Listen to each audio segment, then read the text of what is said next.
Melvin did not deal well with disappointment.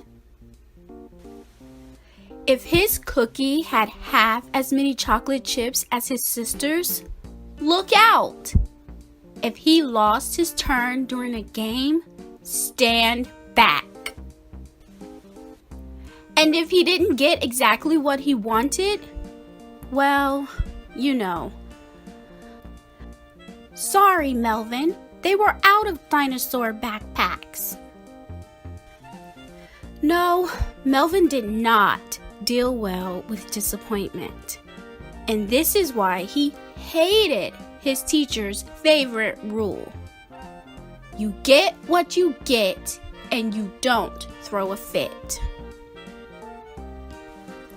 Because of this rule, Melvin could not throw a fit if he had to use crayons instead of markers. He could not throw a fit if he ended up last in line. He couldn't even throw a fit if his napkin was pink instead of green. Oh well, mumbled Melvin, at least I can still throw a fit at home. My family doesn't know a thing about that terrible rule.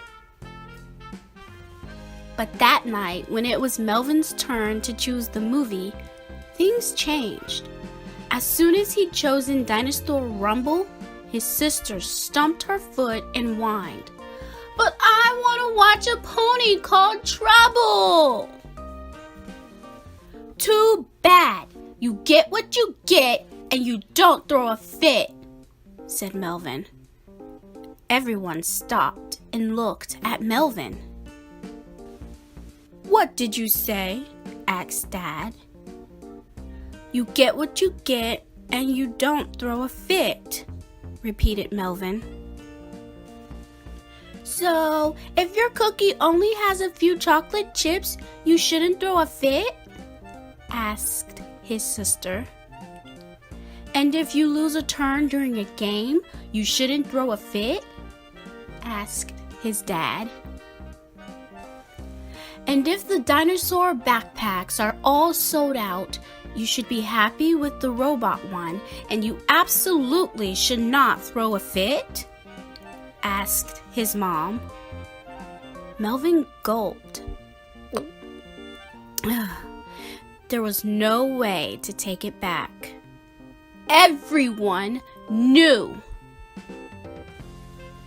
Well, I mean, at school you shouldn't throw a fit, 'cause that's the rule, but at home you can, he said.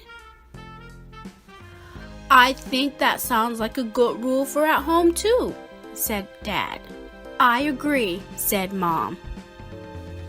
Home and school, that's the rule, his sister chanted. Melvin wanted to cry. He wanted to shout.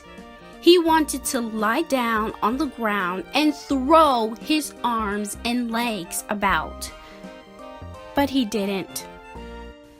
After all, you get what you get, and you don't throw a fit.